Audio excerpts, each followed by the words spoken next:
പരം ശാന്തി മാ ബാബുജിക്ക് കോടി കോടി പ്രണാമം. ഇന്നത്തെ വിഷയമാണ് എങ്ങനെ അറിയാൻ സാധിക്കും ഇത് അവസാനത്തെ ജന്മമാണെന്ന്. നമുക്ക് ടോപ്പിക്കിലോട്ട് വരാം. വാസന ഇച്ഛ ഇല്ലാത്തവർ, ധ്യാനത്തിൽ മുഴുകുന്നവർ, ആത്മസ്വരൂപം പ്രാപിക്കുന്നവർ, ഭോഗ് ഇച്ഛ ചെയ്യാനുള്ള ഇച്ഛ ഇല്ലാത്തവർ,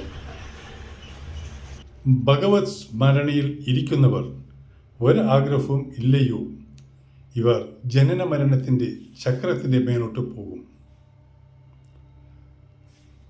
ജനന മരണ രണ്ട് കാരണങ്ങൾ കൊണ്ടാണ് ഉണ്ടാകുന്നത്. ഒന്ന് ആഗ്രഹം, രണ്ട് ആസക്തി, ഭോഗ് ആസക്തി. ഇവരിൽ ഉണ്ട് അടുത്ത ജനനം നിശ്ചയമാണ്. പക്ഷേ 84 ലക്ഷം യോനിയിലോട്ട് തള്ളാതിരിക്കാൻ ശ്രദ്ധിക്കുക. പ്രഭുവിൽ വിലീനൻ ആവുക, ജ്ഞാൻ യോഗ സേവ ധാരണ ചെയ്യുക. ഈ ലോകത്തിൽ നിന്ന് പോകാൻ റെഡിയായിക്കൊള്ളുക. ഇങ്ങനെ ചെയ്യുന്നവർ ഈ ഭൂലോകത്ത് തന്നെ പോകാൻ റെഡിയായിക്കൊള്ളുക. അവർക്ക് ചിന്തിക്കാം, ഞാൻ ഇവിടെ ടൂറിന് വേണ്ടി വന്നതാണ്, എനിക്ക് ടൂർ കഴിഞ്ഞു, ഇനി എനിക്ക് മടക്കയാത്രയാണെന്ന് ചിന്തിക്കാം. പറയാൻ സിമ്പിളാണ്, ചെയ്യാൻ കഠിനമാണ്. നിത്യകർമ്മയോഗിയായാൽ, ജ്ഞാൻ യോഗ ചെയ്താൽ നിങ്ങളുടെ ആഗ്രഹം, ആസക്തി പതുക്കെ പതുക്കെ ഇല്ലാതാവും. ഭഗവാനൊരു കാര്യമുണ്ട്. ആർക്ക് ആഗ്രഹം ഇല്ലയോ, ആസക്തി ഇല്ലയോ, അവരെ സ്വീകരിക്കാൻ മേലെ ലോകം തയ്യാറായി നിൽക്കും. ഭോഗ് ചെയ്യാൻ ആഗ്രഹം ഇല്ലാതാവുക, അവരാണ് ഭഗവാന്റെ സ്നേഹത്തിന് പ്രാപ്തമാക്കുന്നത്. ഇതിനു വേണ്ടി സാധന ചെയ്യണം.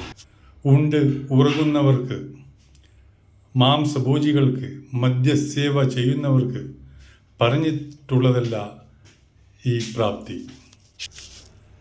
നിത്യകർമ്മയോഗി ആകുക, ജ്ഞാൻ സത്സംഗം കേൾക്കുക, യോഗ ചെയ്യുക, സേവ ധാരണ ചെയ്യുക.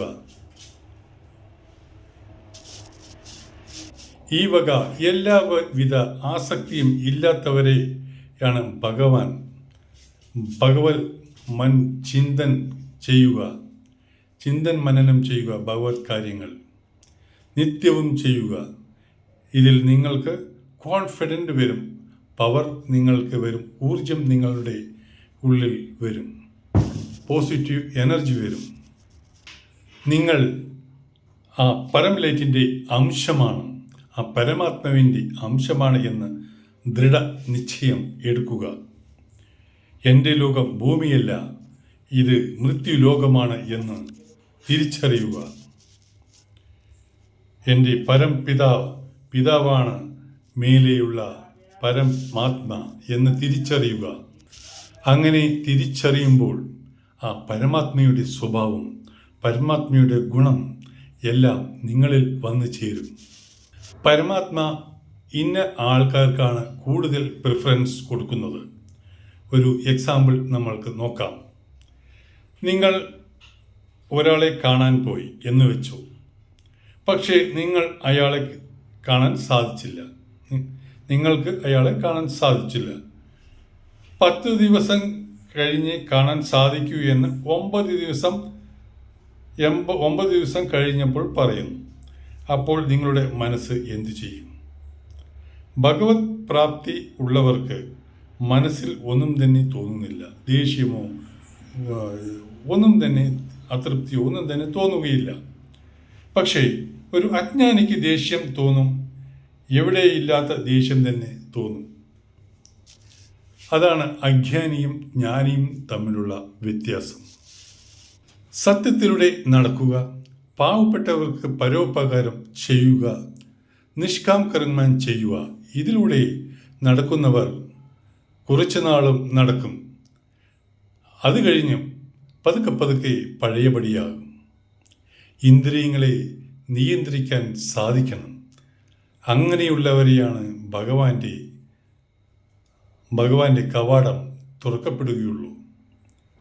നിങ്ങൾക്ക് ആസക്തിയുള്ളവർ ഭഗവാന്റെ ചരണത്തിൽ നിങ്ങൾക്ക് എന്തൊക്കെയാണ് ചിന്തിക്കാൻ, എന്തൊക്കെയാണ് നിങ്ങളുടെ പ്രോബ്ലംസ്, അതെല്ലാം ഭഗവാന്റെ കാൽക്കൽ വയ്ക്കുക. ഭഗവാൻ നോക്കിക്കൊള്ളും. പക്ഷേ സത്യസന്ധമായി ഭഗവത് ചിന്തൻ മനനം ചെയ്യണം. ആത്മസ്വരൂപത്തിന് ജ്ഞാൻ, യോഗ, സേവാധാരണ ഇവ നിങ്ങൾ നിർബന്ധമായി അഭ്യസിച്ചിരിക്കണം. ദൃഢനിശ്ചയത്തോടുകൂടി അഭ്യസിച്ചിരിക്കണം. അങ്ങനെ ഉള്ളവർക്ക് ഒരു കാരണവശാലും ദുഃഖം വരാൻ ഭഗവാൻ അനുവദിക്കുന്നതല്ല. ബൈ ചാൻസ് ദുഃഖം വന്നാൽ ഭഗവാൻ അതിനെ പൂർത്തീകരിക്കും. ഭഗവാനെ പ്രേമിക്കണോ? ആദ്യം ഭഗവാനെ പ്രേമിക്കണമെങ്കിൽ, ഭഗവാൻ നിങ്ങളെ പ്രേമിക്കണമെങ്കിൽ ആദ്യം മൊബൈൽ സൈഡ് വയ്ക്കുക. അത് കഴിഞ്ഞ് സോഷ്യൽ മീഡിയയെ തിരസ്കരിക്കുക. ഇവയിൽ നിന്നാണ് മനുഷ്യന് നെഗറ്റീവ് എനർജി കൂടുതലായിട്ട് വരുന്നത്. നമ്മൾ എന്ത് വേണമോ അത് പ്രാപ്തമാക്കാം. കാരണം നമ്മൾ ഈ കർമ്മ ഭൂമിയിലാണ് ഇരിക്കുന്നത്. കർമ്മഭൂമിന് ഒരു പേരും കൂടിയുണ്ട്, മൃത്യുഭൂമി. അല്ലാണ്ട് സ്വർഗവും നരകവും അല്ല. ചിലർ പറയും കൂടുതൽ ശ്രേഷ്ഠമായ ജീവിതം മനുഷ്യൻ്റേതാണ്. തീർച്ചയായിട്ടും ശരിയാണ്. പക്ഷേ അവർ ഒന്നറിയുന്നില്ല എന്തിനാണ് ശ്രേഷ്ഠമായ ജീവിതം ജീവിക്കുന്നത് എന്ന്.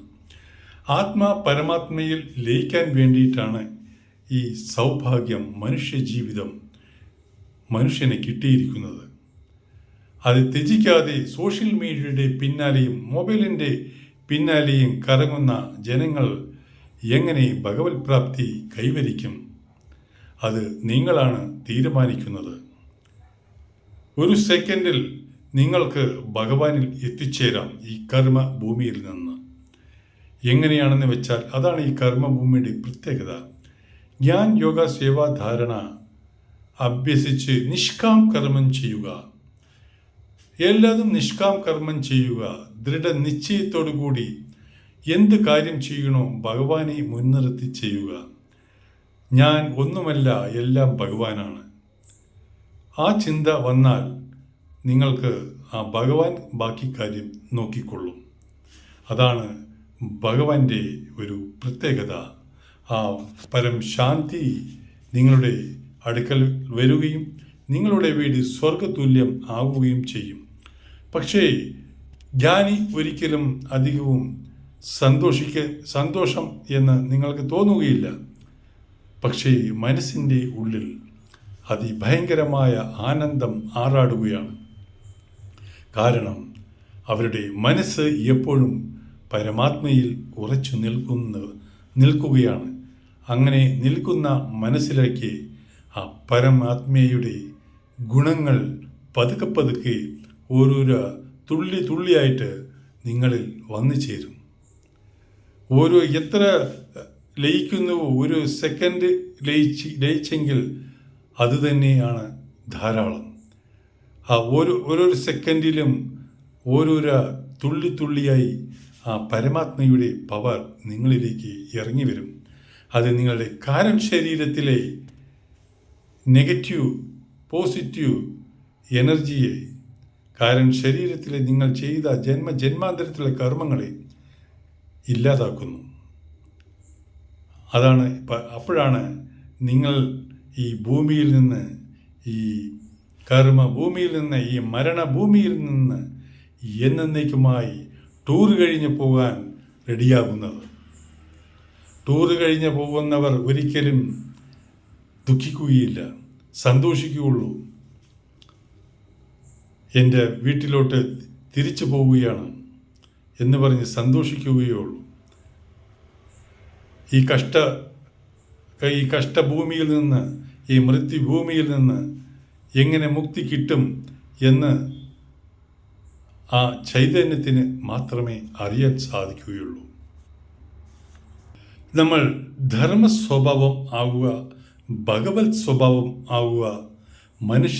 മനുഷ്യനിൽ ഇത് നിരന്തരം വന്നുകൊണ്ടിരിക്കണം. അല്ലാത്തവർ, നിങ്ങൾ എത്ര അമ്പലത്തിൽ പോയാൽ നിങ്ങളുടെ കൂട്ടുകാരെ ആരെങ്കിലും കണ്ടാൽ അവിടെ 1 മണിക്കൂർ ചെലവഴിക്കും. നിങ്ങൾ അമ്പലത്തിൽ പോകുന്നത് എന്തിനാണ് എന്ന് അപ്പോൾ ഓർക്കുകയില്ല. അമ്പലത്തിൽ പോകുന്ന സമയത്ത് ആ ഭഗവാൻ ചിന്ത മാത്രമേ നിങ്ങൾക്ക് ഉണ്ടാകാൻ പാടുകയുള്ളൂ.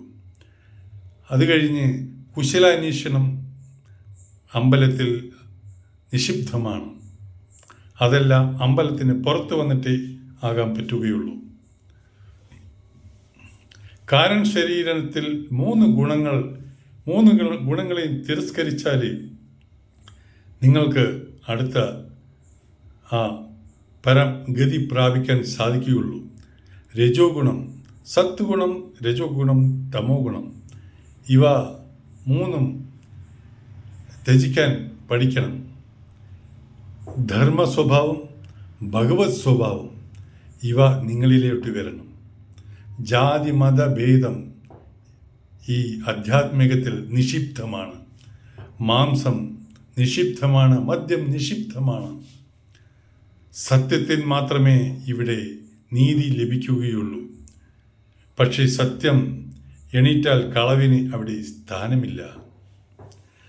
ദ്രൗപദി എത്ര വലിയ രാജകുടുംബത്തിലെ പുത്രിയാണ്. അഗ്നിയിൽ നിന്നാണ് ആ ദ്രൗപദി ഉത്ഭവിച്ചിരിക്കുന്നത്, ജനനം എടുത്തിരിക്കുന്നത്. പക്ഷേ പാഞ്ചാലിയുടെ വസ്ത്രാക്ഷേപത്തിൽ ചൂത് കളിച്ച് പാണ്ഡവന്മാർ എല്ലാം അവരുടെ മുന്നിൽ വെച്ചിട്ടാണ് വസ്ത്രാക്ഷേപം നടത്തിക്കൊണ്ടിരിക്കുന്നത്. പക്ഷേ അവർക്ക് ഒന്നും ചെയ്യാൻ സാധിക്കുന്നില്ല. ലാസ്റ്റ് ശ്രീകൃഷ്ണൻ ഭഗവാനെ എന്ന് വിളിക്കുന്ന സമയത്ത് ആ ഭഗവാനാണ് അവരുടെ വസ്ത്രം നൽകിയത്. അതുകൊണ്ടാണ് നമ്മുടെ പാഞ്ചാലിക്ക് അവൻ്റെ മാനം കാക്കാൻ സാധിച്ചത്. ഇതിൽ നിന്ന് അറിയുന്നത് ഭഗവാനല്ലാതെ വേറെ എല്ലാം മിഥ്യയാണ്. അത് ആദ്യം മനസ്സിലാക്കുക, ആദ്യം ചിന്തിക്കുക.